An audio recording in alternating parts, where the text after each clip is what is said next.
Hi, I'm Christy. I want to talk to you today about voting. So in America, we say that voting is your civic duty or your civic responsibility. But how does this apply if you have special needs? How do you make it happen for your loved one realistically? Well, those are some really good questions. And I want to share with you how we address these issues in this recent midterm election with AJ. Now, if you're unfamiliar with how voting works in the US, and I know most of you get this, so I'll go quickly.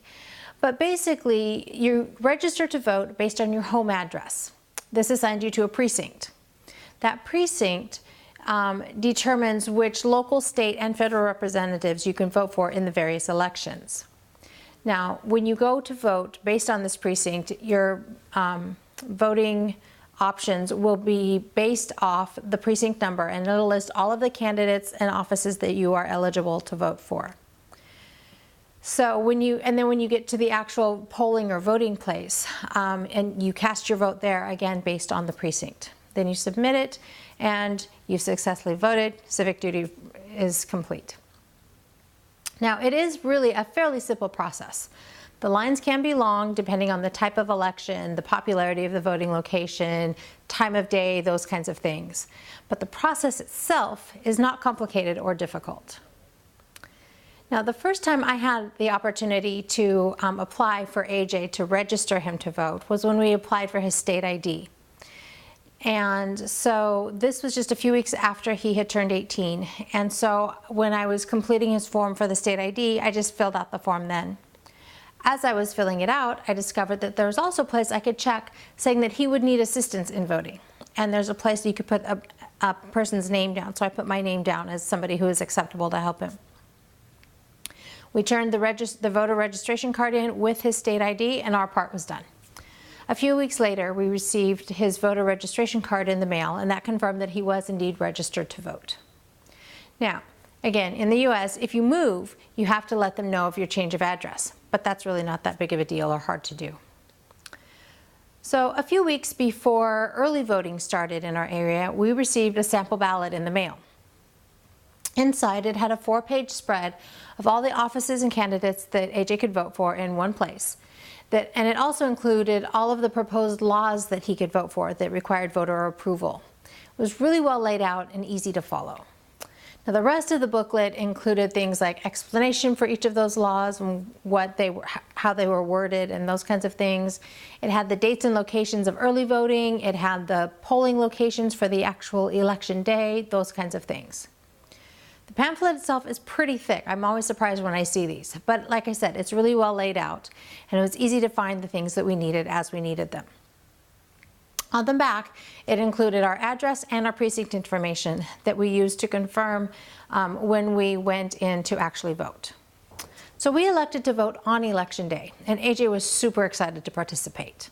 Now, I do think part of it was because he got to do it and Sean didn't, because Sean's not old enough yet. So there's a little bit of sibling rivalry going on there, but he was really excited for that. So my husband got home early from work, and the three of us set off to go to our closest polling location. I was surprised when we got there. The lines were super short, and so we were able to sign in really quickly.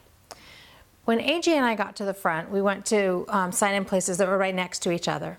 And I mentioned that he was going to need help voting, and that I had completed the form to help him. So they looked at his ballot or his pamphlet and got the information they needed off the back, and he signed in, I signed in, and they had us go to 2 booths that were a little bit out of the way and next to each other. So while I started voting, one of the other polling workers walked over and started to help AJ. So I thought it was pretty genius the way she did it. She looked at his sample ballot that we had already completed and marked all the different ones that he was going to vote for. And she would say, okay, for the first one, mark the second option. And he'd look and he would do it. Okay, for the second one, mark the first option, and he would do it. And they just went down the list. And it actually worked really well for him. So like I said, I voted while they started that and got through all of my process. And then I just kind of let them keep going because they were kind of on a roll there. And just stood there and watched as he did it. And he went through like a champ. And then when they got all done, they have you confirm everything. And since I was pretty familiar with who he was going to vote for, I just looked through it really quick to make sure everything was correct. I said, yep, okay, that's good. And then the worker and I walked him through the rest of the process to actually cast his ballot.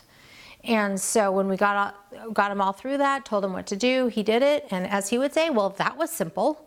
And really it was.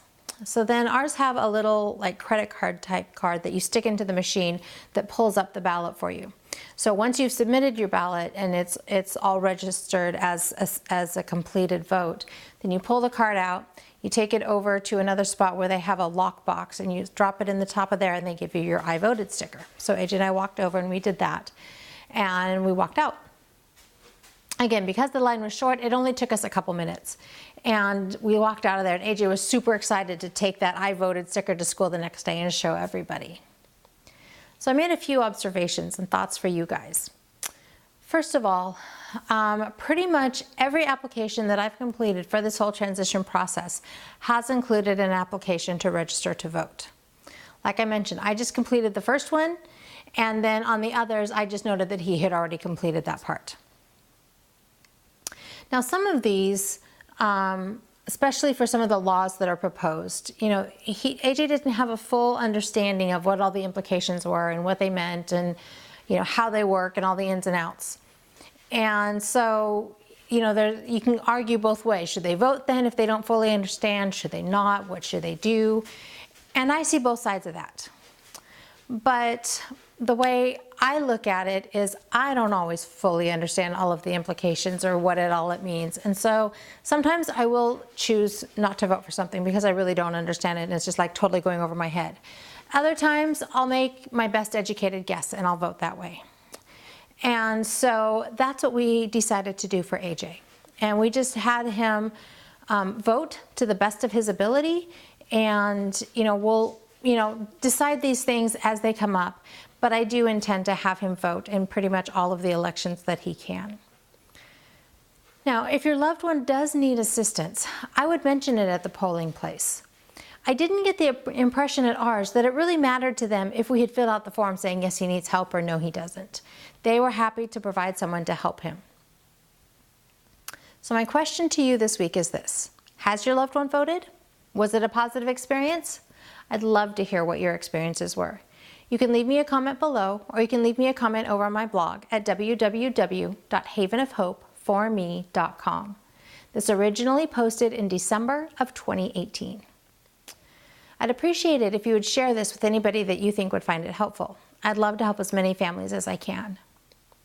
Over on my website, you can also sign up for my email list.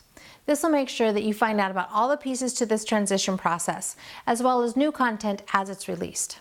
I strive to only send things that I think you'll find helpful, informational, and useful. I am so thankful that this was a positive experience for AJ this first time voting, because as I always say, life is good, and there is never a dull moment.